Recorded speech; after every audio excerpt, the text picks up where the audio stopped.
Әлмира ханымның тұқымлы 21 кәҗәсе бар. Бәтиләре, тәкәләре белән бергә 50 башка җитә. 2дән башлаганнар. 3 ел асрыйлар. Сөтен, каймагын айырып, сыр ясап, күрше күләнгә сата. Тау табыш күргән юк инде, әлбәттә ансысы, но үзебезне ашатырлык, туйдырырлык булгаштан, әлхәмдүлилләһи шөкер, бар дип исәплибез. Ә менә Әстерхан өлкәсе депутатлары шәхси хуҗалыкта терлек асрап, яшелчә үстереп көн күрүчеләрне эшмәкәр итәргә җыена күрәсең. Россия дәүләт думасына алар канун тәкъдим иткән. Текстында булай диелә: хуҗалыктагы терлек санын чикләргә, ягъни маллар билгеле бер күләмнән артып китсә, мәҗбүри рәсмиләштерергә, ИПга әйләндерергә. Җир белән дә шул хәл, мәйданнар билгеле бер гектардан артса, эшмәкәр булып теркәлергә тиеш. Әйтик, Әлмира Миңнуллина моңа әзер түгел. Әле налог түләрлек ул хәтле әле үскәнебез юк. Аның өчен әле безгә үсәргә кирәк.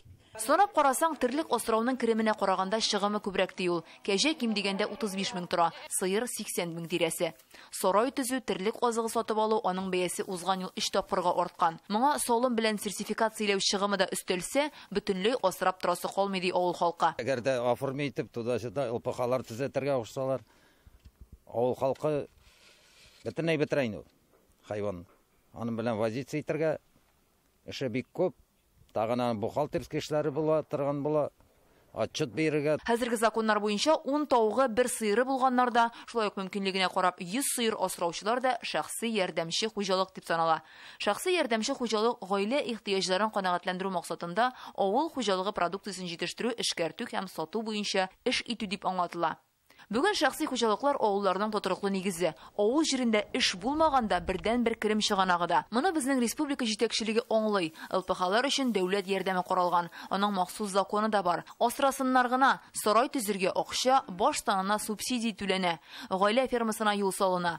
Тик шушы шартларда да республиканың шәхси хуҗалыкларында мал саны кими. Ә федераль закон кабул ителсә, ни булыр? Биектау районының Ямаширме авылын алыйк. Монда 1200-гә якын кеше яши. 360 хуҗалык бар. Терлек асраучылар ел сайын кими. Бүген монда 59 сыер, шул исәптән 300-гә якын мөгезле терлек калган. Татарстан стат мәгълүматы буенча 2006 елда авыл халкында 342 мең баш мөгезле эре терлек исәпләнсә, 10 елдан соң 305 меңгә калган. Тагын 4 елдан соң 15 меңгә кими.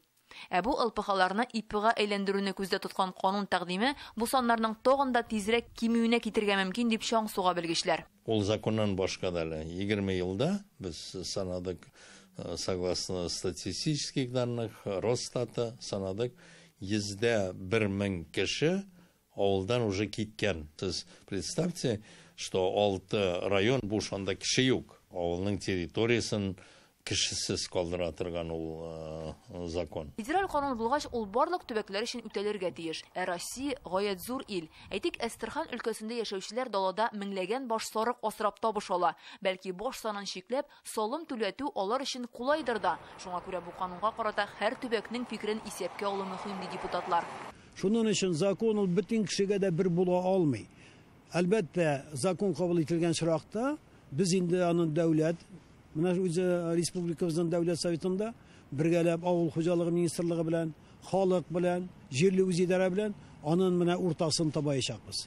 Татарстанда 468 мең шәхси хуҗалык бар. Шуның 318 меңгә якыны товар җитештерә. Алардан җыеп алынган сөт, ит, яшелчә, җиләк-җимеш күләме республикадагы гомуми продукцияның 43% тәшкил итә. Быелгы кебек корылыкта нәкъ менә авыл халкы җитештергән бәрәңге, кишер шәһәр халкына ярдәм булган. Димәк, аларны чикләү түгел, киресенчә ярдәм итү кирәк ди Татарстанның атказанган фермеры Минталип Миңнеханов. Аларга бигрәк тә игътибар булып, аларга менә шундый породистый, маллар алырга булышырга, аларга азык әзерләүдә булышырга, аларга җир пайлары булганнарның җир пайлары өчен яхшы иттереп, бертик белән түләүләрне яхшы иттереп уйыштырга, шул вакытта аларны кызыксындырып, мал башын арттырырга була әкрен генә. И менә ул мал башын инде, алар үзләре бер 25, 30, 40, 50 башка җитсә, КФХга әйләндереп, уже крестьянский фермерское хозяйство алып, алар дальше фермалар төзү мәсьәләсендә, тагын үзенең производствосын расширяйту, киңәйтү мәсьәләсендә эшне алып барачак. Авыл хуҗалыгы министрлыгы белгечләре дә Әстерхан өлкәсе депутатларының кануны безгә туры килми дип саный. Минсельхоз свою позицию тоже. Бу канунга килгәндә министрлыкның фикере мондый: шәхси хуҗалыклар авыл хуҗалыгы икътисадының мөһим өлеше. Бездә ЛПХларга дәүләт ярдәме каралган. Бу канунны кабул итәргәме юкмы? Һәр төбәкнең үз ихтыярына калдыру кирәк. Бүгенге көндә булай да бик әз кеше терлек тота. Калганнарда уйлап куярга может бетерү ягына таба.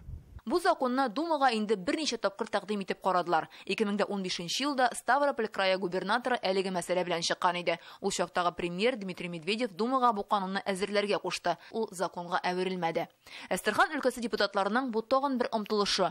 Бу документның бер уңай ягы бар. ЛПХ булып калыр өчен баш санын һәр төбәк үзе билгели алачак. Хәзер бөтен өмет тә шунда. Фәйрүзә Мәҗитова, Гөлнара Миңнеханова, Александр Лихачев, Данил Филадов, Гадел Миндубаев, Яңа Гасыр каналы.